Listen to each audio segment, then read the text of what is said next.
Good afternoon, everyone, and welcome to the Cade Museum for our meeting today of the Rotary Club of Gainesville here on this Tuesday, April 6th, 2021. My name is Tom Collette, your Sergeant at Arms. We begin our meeting, as we do each and every week, with a song and pledge. Before we get to the song, though, just a reminder for those of you watching this after the fact on YouTube, please register your participation, I should say, by sending an email to info@rotarygainesville.org. Again, register your participation by sending an email to info@rotarygainesville.org. We begin with song, and today, God Bless America. Are you ready? One person responded. Greg's ready. Are you ready? God bless America, land that I love. Stand beside her and guide her through the night with a light from above. From the mountains to the prairies, to the oceans white with foam. God bless America, my home, sweet home. God bless America, my home, sweet home. Now join me in pledging allegiance to the flag. I pledge allegiance to the flag of the United States of America and to the republic for which it stands, one nation under God, indivisible, with liberty and justice for all. Next, please remain standing for our invocation offered today via Zoom by Kevin Thorpe. Kevin. May we pray. Lord, we are forever grateful for this day. It is one that we have never seen before, and when it is past, we shall never see again. Thank you for this club and for all that it represents. Thank you for today's presentation and for our presenters. Continue to remind us that even in a community like ours, we have a checkered past, but we can do much better in our present and in our future. It is for your sake and your glory that we pray. Amen. Amen. You may be seated. It's the first Tuesday of the month of April, so that means if you're here today and we identify you with your April birthday, bring up $1 or more to Matthew. He'll gladly accept more. But these are our birthdays for the month of April here for our club members. Again, if you are here today, bring your $1 up. Linda Reinhardt celebrates a birthday in April. You can applaud each birthday if you like. Mary Kate Walker. Carol Zagel. We're 3 for 3. David Wilson. Jeff Montgomery. George Sims. Jeff Sims. Marie Collins. This next gentleman you might know, his birthday's on tax day. Greg Young. Holly Bender. Jenna Ostis. Patrick Irby. Jean Ryan. Jody Davis and Judith Erickson, or Judy Erickson, I beg your pardon. Not so formal. Let's sing happy birthday now to our fellow Rotarians. Happy birthday to you. Happy birthday to you. Happy birthday, dear Rotarians. Happy birthday to you. Happy birthday. Now, if you are visiting with us today, we ask that you please stand along with your sponsoring member that's brought you here today. And Don Bugos has the wireless mic. He'll bring that to you. We have one sharp-dressed man in a pink shirt. Identify yourself and your guest, please. The fellow Rotarians, Laurie Vidal. And I have a guest with me today that I have spent 50 years with this person in an intimate relationship called marriage. And I'd like to introduce my wife, Jan. We apologize together for missing our daughter speaking last week because we were blowing it out for a week at St. Augustine Beach and just had our whole family together. Excuse me. And then afterwards, we had some friends over and had a party and learned how to do the Cupid Shuffle together.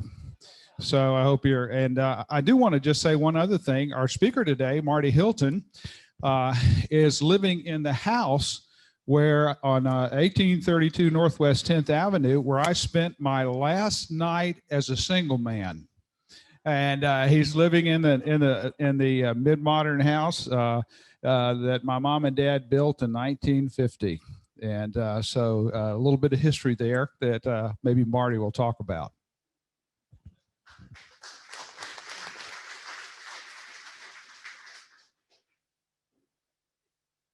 Next up, we have some announcements for you. First, he's live in person today, TJ Pache.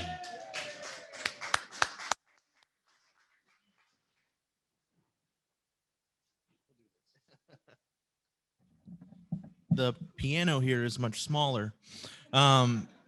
We have two big announcements. Tomorrow, we're going to be at Catholic Charities. Thank you to everybody who has been going there.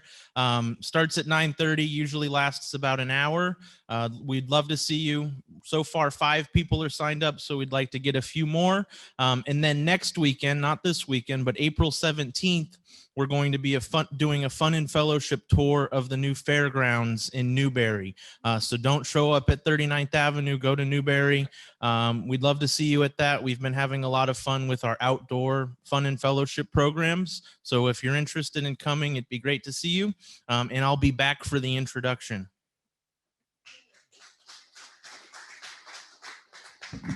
That's reason enough to stay for the meeting. He's back.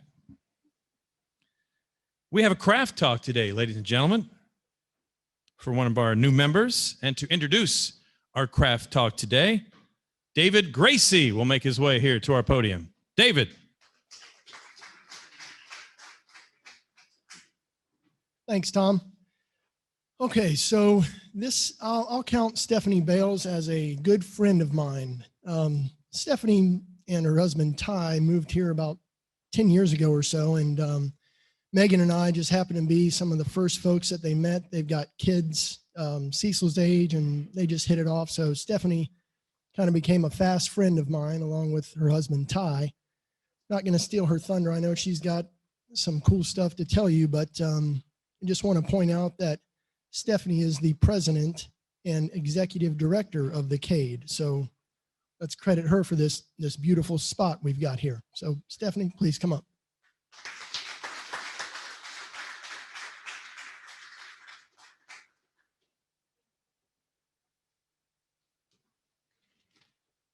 I have paper, but I promise it's not really that long. Okay, so good afternoon. I'm Stephanie Bales, and as David mentioned, I'm fortunate enough and blessed enough to be a leader in this place. I'm also wife to Ty. I am a mother to a 14-year-old son and a 12-year-old daughter, Landon and Waverly. If you had told me 25 years ago that I would be standing right here in this place running a museum, I would have been absolutely shocked. But if you had told me 25 years ago that I would be running an organization that has a mission to transform communities and also has a museum for research and development, then I would not have been as surprised. This is because my professional journey has been guided by developing skills and acquiring knowledge to make a positive impact on others. A little personal history. My father grew up on a tobacco farm in Washington, North Carolina. He was the first in his family to go to college. I loved my dad. He passed away some time ago, but he played football and baseball at East Carolina University. My mom grew up in Bonifay, Florida, to a family that could mostly be characterized as poor. My parents met in Jacksonville in the late 50s, where my father was an air traffic controller and my mom worked for Southern Bell. My father had a heart of gold and my mom a drive and a passion to succeed and achieve more. I owe everything I am to my parents. From humble beginnings, they knew that they wanted to give me more opportunities than they ever had and more experiences. They also always encouraged my dreams. From the first I can remember, I wanted to work with children. I graduated from the University of Florida with a sociology degree, and I became the first person on my mother's side of the family to graduate from college. One of my first jobs was with the Child Protection Team. The Child Protection Team was Florida's first multidisciplinary child abuse assessment team, responsible for triaging incidences of physical and sexual abuse. I won't go into too much, but I can say that after a year or so in that role, I decided at 25, while I had a passion to help children, I did not have the emotional the right personality, emotional strength, the tears earlier, to work on the front lines of abuse. So I remember the moment I discerned that I would instead find work in companies to develop management skills so that one day I could make my way back to manage an organization with a mission to serve the needs of others. I left Jacksonville and I spent almost 20 years in corporate environments, primarily in Washington, D.C., working for telecommunications companies. I began in sales, I did product marketing, product management, product development, and then into my favorite, finance and business planning. At 32, I was a director in an international telecommunications company responsible for a $2 billion capital budget and a $400 million operating budget. I'd like to note that I was the youngest director and I was the only woman out of 20 others. From there, I was hired by Special Olympics International to develop and implement their global planning process. 72 countries, 5 regions, over 1 million athletes, and I thought that was the job I had been working towards. Sadly, our first global planning meeting started the morning of September 11th, 2001, and that day, I learned the heavy burden of responsibility senior management is required to assume in some of the direst circumstances. At the time, at 32, I didn't want that responsibility, and it took me another 10 years of experiences, including marriage, motherhood, and business ownership, to develop the emotional muscle to work through extreme challenges. I'm a slow learner, which leads me to today. Before you leave, I encourage each of you to stand downstairs in the middle of the rotunda and read the quote that is featured there up on the walls. It is one of Dr. Cade's favorites, and it's about experiences. All of my experiences have led me to here and now, standing in front of you as one of your newest Rotary members. I look forward to sharing more experiences with you and to learning from you. Thank you.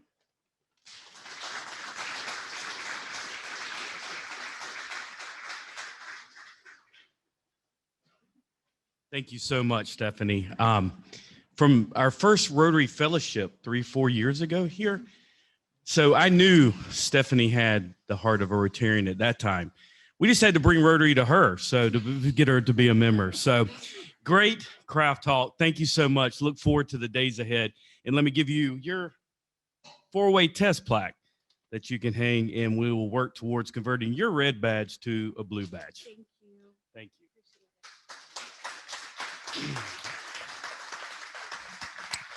Thank you again. And Laurie and Jan, happy anniversary.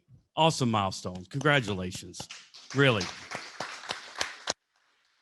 Now, someone on the chat made a comment. They were not sure if you said the Cuban or the Cupid shuffle, and they were like, too much information. So anyways, for those of you, I had a note sent to me and really do not know too many details, but longtime member, honorary member, Charlie Palmer, his wife, I understand Brenda Palmer, passed away in the recent couple of days. So keep Charlie and the family in your thoughts and prayers, please, for that. Good news, fellow Rotarian, Amber Miller, if you saw some notices around here, great organization in our community.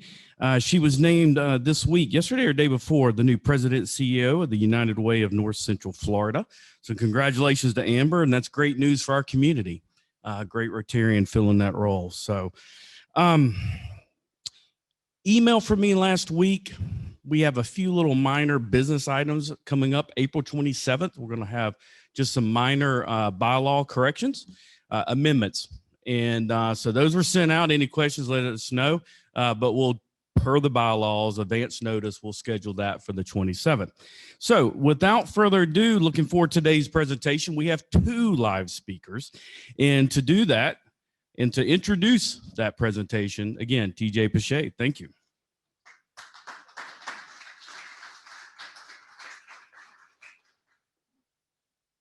Jenny told me to be short with the introduction.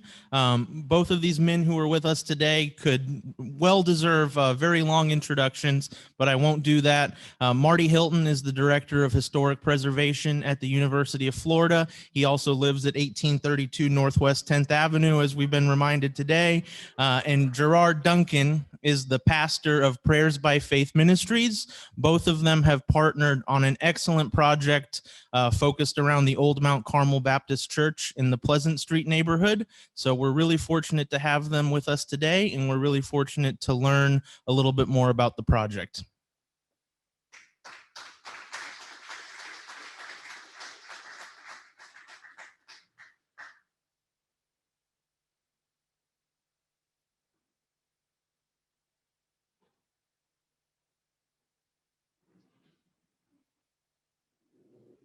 Good afternoon, everybody.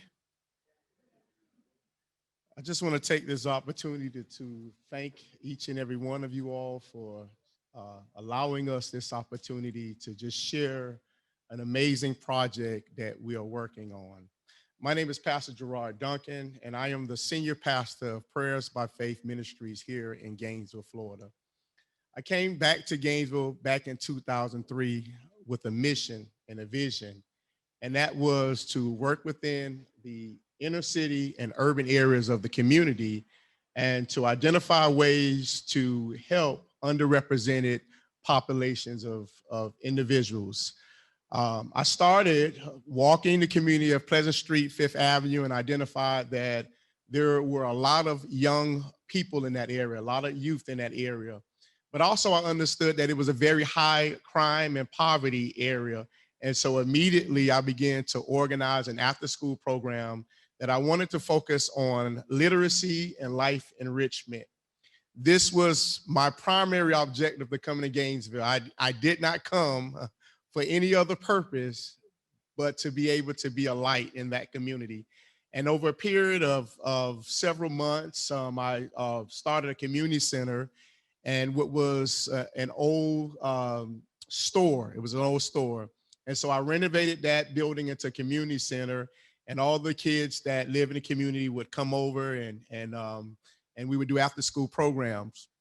And so I built relationships with those children and their families. And then I understood that there was a lack of resources, and there was so much that organizations that had resources could contribute towards that community.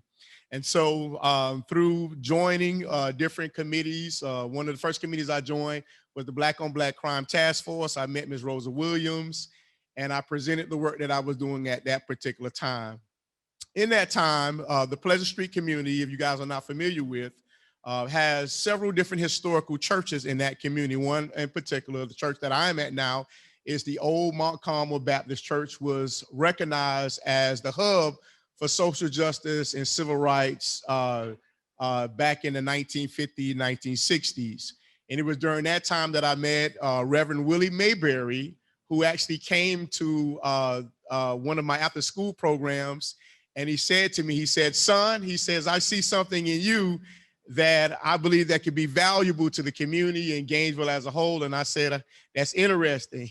What are you talking about?" And he shared with me the vision that he had at Reverend Thomas Wright, who was a very well-known civil rights leader that came to Gainesville from St. Augustine. And so we met, and they talked about the opportunity for me to move over into the old Mount Carmel building and to help renovate the building, but most importantly, to continue the work of social justice and civil rights. And so for me, just coming, wanting to just do some good, never realized that it would turn into me being labeled and dubbed by Dr. Nancy Hart as a social entrepreneur. And so I began to work with her on different programs on social justice with health disparities, economical empowerment to families. And so it was from there that I was able to join the Gainesville for All initiative and become the chair of family and jobs and just really being active. So at that point, I never really understood how valuable the building was because the work that I was doing more or less was about helping the community. And so I remember a day that Reverend Wright and Reverend Mayberry, they came to me and they said to me, they said, son, we need you to finish the work. And I said, those are some big shoes to fill. And so Reverend Wright told me to go to St. Augustine to learn the history of what had happened there, and then come back to Gainesville and identify ways that I could be able to contribute towards continuing the work. And when I came back, I started researching the history of the building and the community and how it correlates to the university. And so I reached out to the Samuel Proctor Oral History Program, Dr. Paul Ortiz, and several students, and we began to work on the landmark of the history of the church. And we were able to receive the landmarker and to be recognized as a heritage site. And it was from there that I realized there was so much more, that I started understanding how important cognitive empathy was. So I realized that cognitive empathy was not so much about how we recognize the quality of life of others, but being able to see ourselves in light of experiences of feeling how certain people who may have barriers to a quality of life may live. And so Dr. Charlie Lane from the University of Florida reached out to me to join the university strategic plan. And I joined, and I was able to help consult on what a plan would look like with the university and the city working together to identify the disparities and the inequities that was happening during that time. And so it was a great honor to be able to sit on that committee and to help identify those initiatives. And so here we are today. I got an email from one of the historical preservation groups about a grant. I reached out to Marty, and Marty, he responded back, and he was like, let's do it. Now, I had no experience of any type of building renovation. And to be honest with you, at the time, I wasn't so much concerned about a building as much as I was concerned about doing the work. And so to have Marty as, a support system to help steer me and guide me with making sure that this project continues to go forth is something that, I'm truly grateful and honored to be a part of. Even in the midst as we're preparing and we have these deadlines that we're trying to make, I've allowed my attention to be shifted towards the vaccine. So I'm currently right now a part of the University UF Health Screen Test and Protect program, helping to vaccinate individuals throughout the city. And so I'm just glad that the opportunity to be a part of an amazing work will continue to go forth. Our plans of being able to renovate and restore the building will be more or less some of the work that had already been done, but incorporating that work to be able to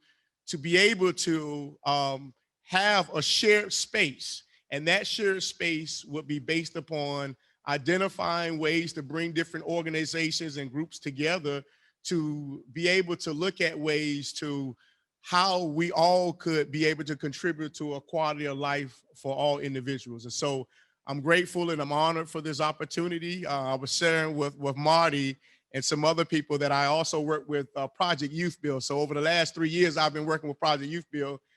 We've been volunteering to help clean up at the Wild Game Feast. It's an amazing event. So I'm definitely grateful for this opportunity. And I'm going to turn it over to Marty now. Can we go ahead and thank you, Gerard. So as you all know, I'm the person who lives at 1832 Northwest 10th Avenue, the proud steward of the Vidal home. And many of you also may know, if you participate in a Gainesville Modern house tour, that was something that I helped start. So I'm from Kentucky originally. That's the accent. I'm from a holler. I'm a hillbilly. My grandfather was a coal miner. My mother was a coal miner's daughter. And My family, as we were sharing, really instilled in me a sense of public service. My father was just honored. He served on Affordable Housing Board for Southeastern Kentucky for 40 years. And so my family's really worked, in service of others. And I continued in that tradition, but brought together my love of architecture. I am an architect. And my love of history. I've been at the University of Florida since 2007. Go Gators. I am a Wildcat, though, when it comes to basketball season. So what's amazing, a couple of things. I just want to publicly thank Gerard, who I'm pretty sure has clones of himself somewhere in closets because he does so much for this community. It's very awe-inspiring, it really is. And I've always said I'm not the smartest in the room or the most talented, but I have this crazy sense of timing, like when I bought the Vidal house ahead of everyone else. But my crazy sense of timing was that I was at a faculty retreat for my program in St. Augustine, and I have cards here I'll pass out, but we have a series of focus areas for our research. Everything we do in historic preservation is applied research. If it doesn't benefit a community, we don't do it. And so we literally had the retreat and we decided that we would focus on what we called inclusive heritage. We'd been doing a lot with communities of color and sort of underrepresented people and resources. And while we were meeting, I got an email from Gerard who said, I have this church, and he told me a little bit about it, and I went and met him, and we just went forward with the project that we're going to present. Since I do have a captive audience, there's a couple of things I want you to walk away with. First of all, historic preservation. When you say that word, a lot of people, a lot of things come to mind. So like, I love history, right? Colonial Williamsburg, I loved visiting. My brother, not so much. My parents drug him there. And when I graduated from historic preservation, he said, now, do you rent the costume or do they give it to you? Because he thought I was going to be some kind of reenactor. Columbia University, by the way. I'm like, no, I'm not going to rent a costume. So I think people tend to think of preservation as freezing things in time, and that's not at all what it is. Yes, the duck pond is very important, and we all appreciate living in historic neighborhoods or a historic house, whether it's designated or not. But it's really about people, first of all, preservation, because the building and the communities and the resources, who cares if there aren't the people who actually validate them and value them and care for them. And the other thing that preservationists do is that we manage change. And we do it in a sensitive way where we engage as many people, stakeholders, and residents as possible to inform that process. And so those are sort of how I live my life, and I think how the historic preservation program here at UF, which by the way was one of the first in the country. The program was first courses offered in 1957. And so, like I said, we have very strong focus areas. We're doing a lot with resilience in coastal communities that are impacted by climate change and sea level rise.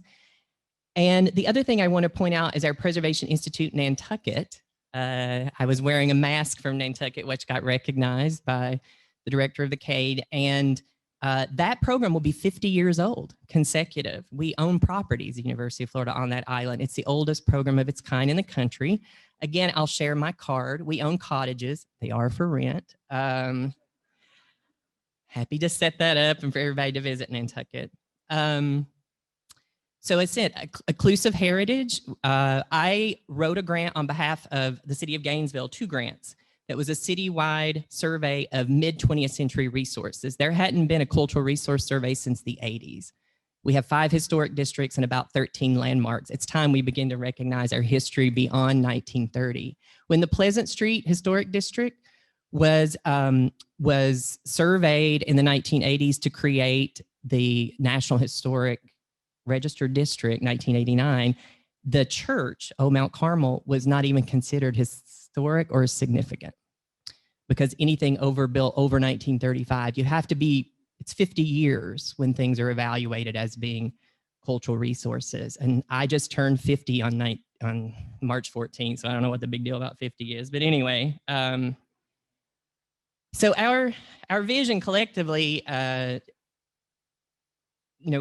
Reverend or Pastor Duncan is leading the charge, is to preserve the building, but it's really a much grander vision. It is that story of, it was a hub for the civil rights movement locally, But I think rightfully so, the vision that Pastor Duncan and Reverend Mayberry share is the idea that it could still be this center or hub for this community to continue to have and to work for social equity, to have those conversations and racial justice. The significance, and this is just a taste of it, and I'm happy, I know that there was a tour, which people seem to enjoy, and we, I think, welcome another tour, happy to arrange that so you can see the building. But the Pleasant Street neighborhood was, following the Civil War, quickly became the sort of center for formerly enslaved people, the African-American community in Gainesville, and regionally, Fifth Avenue being that sort of commercial district. And this was all the way through 20th century and sort of segregation. That period, 1886, the Friendship Baptist Church was subdivided, and Mount Carmel, which is still in existence, was formed. What you see here on the screen is the church built in 1900, the first. It ended what at the time was right at Fifth Avenue, which terminated right at the church. It was called Seminary Lane at the time. And the church began to lay, based on our research, in the 1930s, began to prepare for a new building to replace this one because the congregation had grown. So they were building this church and planning for it during the Depression, and then during World War II. They were able to complete and move into the existing building in 1945. So I've always admired the building. It's a beautiful Gothic revival, some Romanesque details, brick building. But what I didn't understand, and it has architectural significance, it's historical and cultural significance. This quote is from Phil Wright, Reverend Wright's son, and he was correct. The National Association for Advancement of Colored People, the Southern Christian Leadership Conference, Florida Colored Congress of Parents and Teachers, and even the Gainesville Women for Equal Rights all used the building as a meeting place.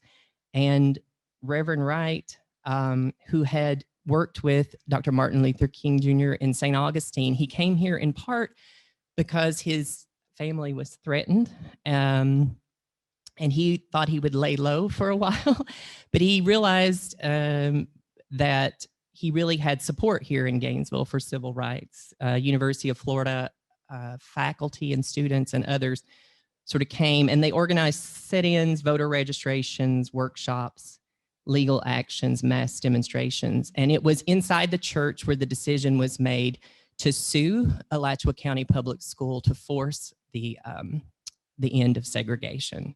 And so this is a march actually about the closing of Lincoln High School, because as I've learned working in communities like Pleasant Street throughout Florida, they didn't close the white schools, they closed the black schools. And unfortunately, in many instances, it was sort of a demise for those communities. But his daughter, Reverend Wright's daughter, was LaVon was the first African-American student to graduate from Gainesville High School.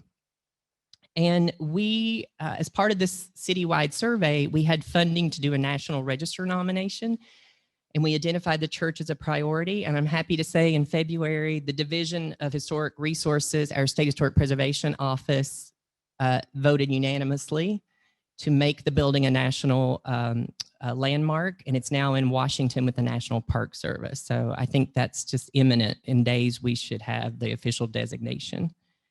We nominated it based on the events, its association with civil rights, the people, and we've only begun to scratch the surface. You see pictured here Pastor Duncan with Reverend Wright before he passed away.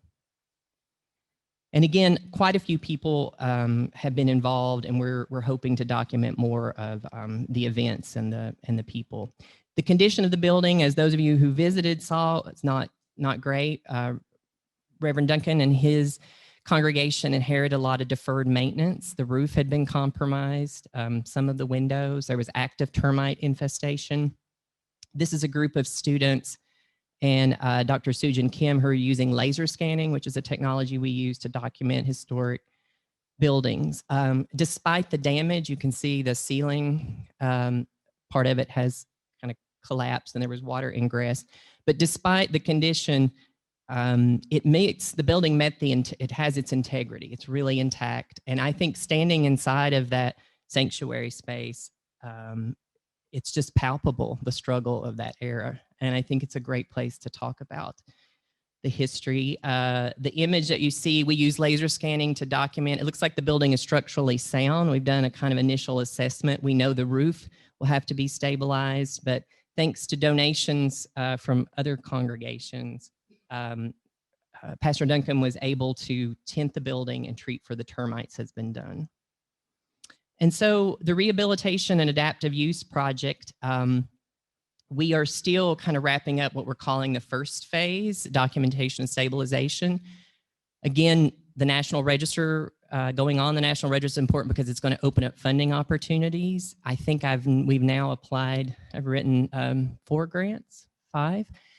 Reverend Duncan secured funding for the tinting. I had another donor who's provided some funding as well. So we're on our way.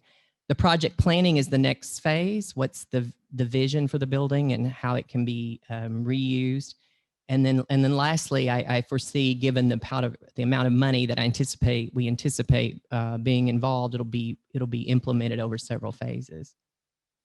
So we were able to hold a community meeting just weeks before COVID, a year ago, March of 2020, and we had really positive feedback. Probably about 40 people there, I think.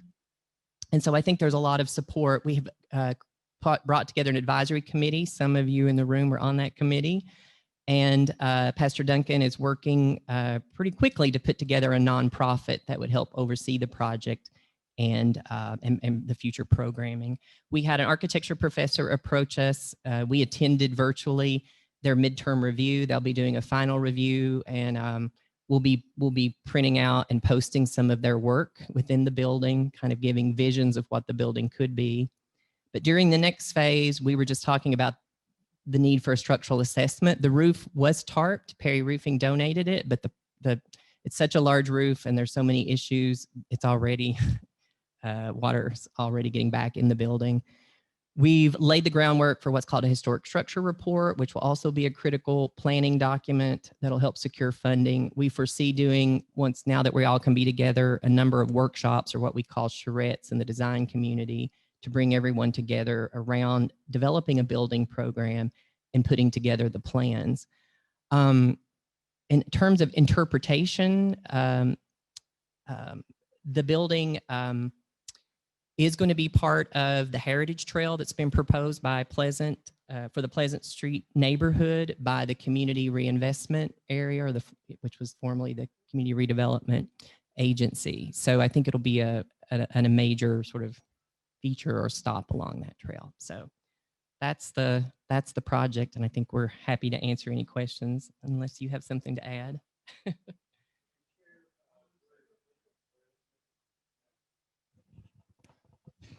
Yeah, I did. Over near the police department? It's in that area? Or not? Yeah, not far from there. Yeah, it's more towards downtown, so it's just south and east of there.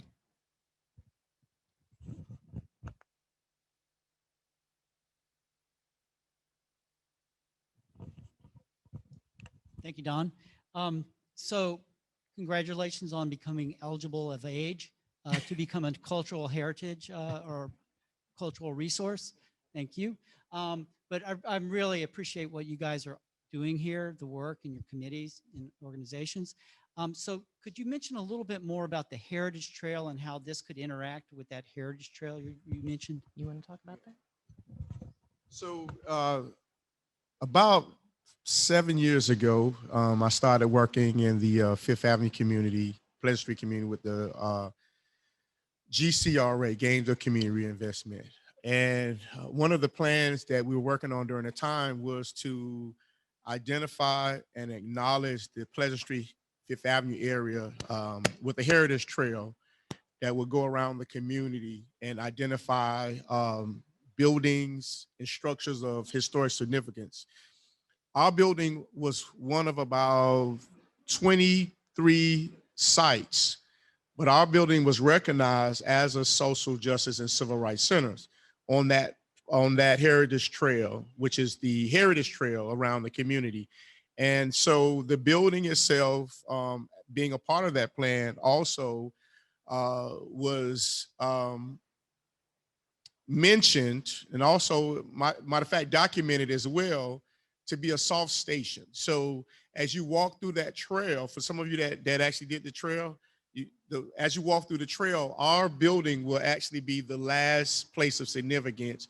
And so the GCRA wants to recognize our building as a part of the Heritage Trail as a soft station or rest stop. So after groups walk the trail, that they will come into the building for bathrooms or refreshments. So we are currently right now a part of that Heritage Trail plan for the city of Gainesville.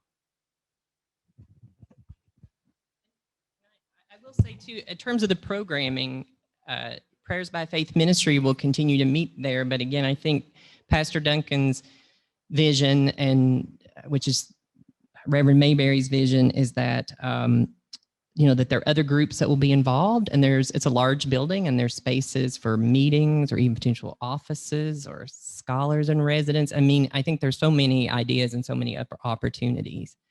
So there's a lot of potential for use. I was wondering who owns the building, and I think you just answered the question about some of the thoughts of what is it going to be used for after you've done this renovation. Is this going to be a community type center, or? Yeah, so during the civil rights era, the building was a shared space. So there were community groups that met at the building, and we're going to continue to utilize the building for a shared space for groups to come and meet, workshops, events, have conversations. And one of the other things that recently happened several months ago was the building is also recognized as a part of the biking trail. So it's on the biking trail as well.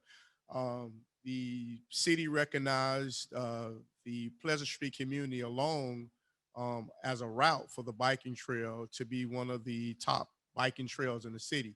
So it's actually a rest stop where the city actually have placed bike racks alongside of the church as well. So the long-term use will be a community space, as well as to incorporate our continual place of worship as well.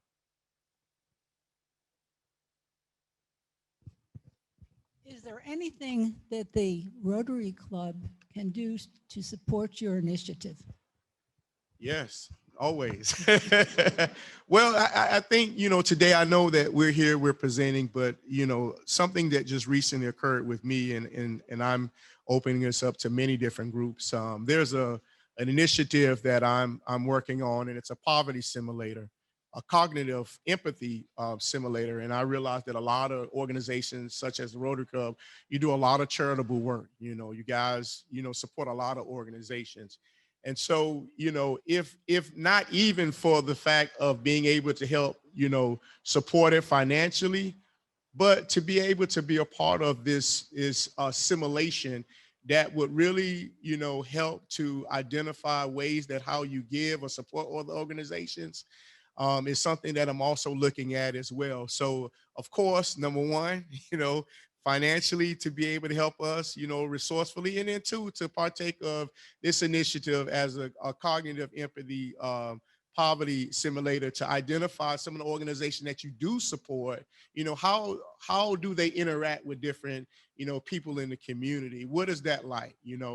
Recently I just had a meeting with a top administrator, and, I was just sharing, the idea of some of the work that I've been doing in the community, and just recently how we identify with certain areas in the city, primarily 32641 by zip codes, and how there are barriers to underrepresented families in the community. And, out of that meeting, that administrator said, I never experienced poverty before, but I'm willing to, identify ways that my organization can partake of anything that would at least allow us to have some sort of experience so that we will know how to be able to help support. And this comes with policy changes. So a part of what we're doing also in that shared space is to have those conversations and work with stakeholders and community organizations in their charitable, giving and their gifts, to be able to know exactly the impact that it has. Building capacity is one of the key areas of what we're focusing on. I'm glad Gerard answered that question.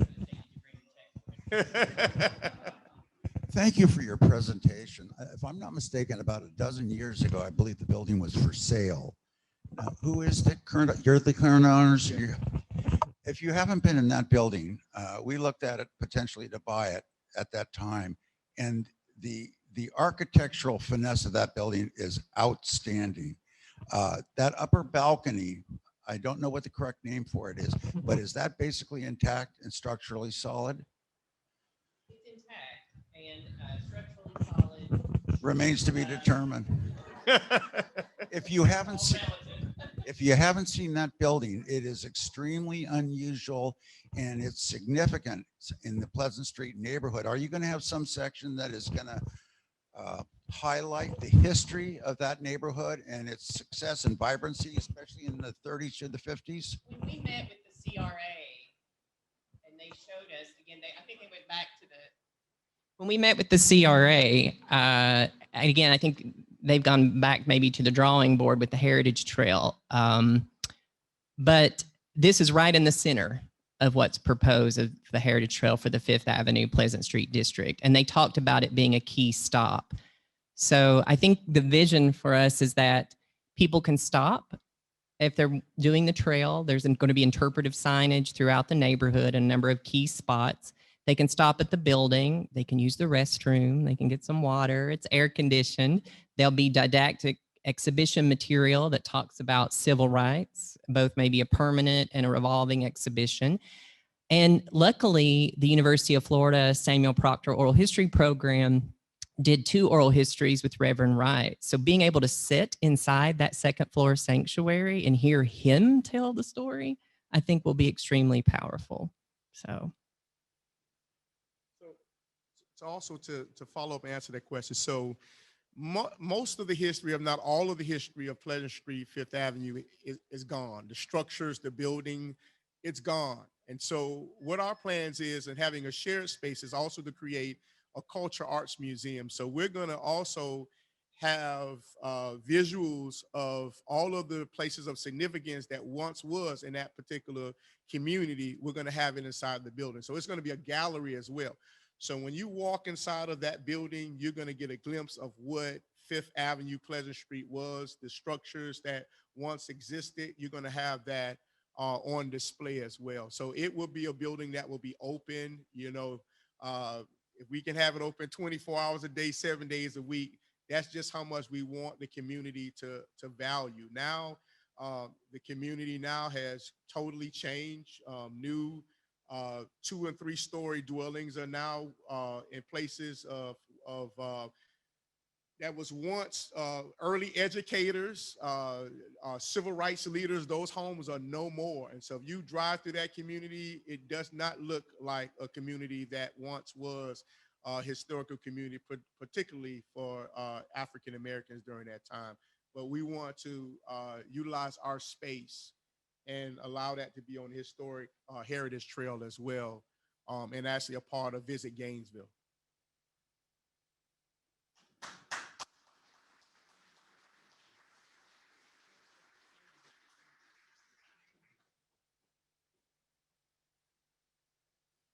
Pastor Duncan and Marty, thank you so much for the presentation today, and also for what you're doing in the community. We really appreciate it, and what a great presentation. It's not historical, but it does represent your time here today, and just a small gift of our appreciation in talking about what you're doing in the community, the opportunities you're providing in the community. And it's actually our Rotary theme for the year, Rotary Opens Opportunity. So I'd like to present that, and thank you again for the presentation. Thank you. Thank you. Great presentation. I forgot my sheet. Hold on one second.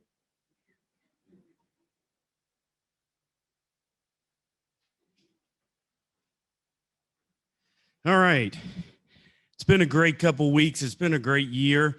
I look around, and each week seeing more and more faces, and that's a blessing. And just to be able to see you all. It's not about numbers. It's about being an effective club that cares about one another and that's engaged. And you continue to demonstrate that and do a tremendous job. And it sure makes me proud to be a part of, and I thank you all. Thanks. Next week, we have one of our own. Colonel George Mazzio will be speaking, hopefully live. There is a little question there, but hopefully live. That'd be 3 in a row, you all, 3 in a row live. So let's hope for that and be here. Ending in a quote today: when you hate, the only person that suffers is you, because most of the people you hate do not know it and the rest do not care. Medgar Evers. Have a great day, people.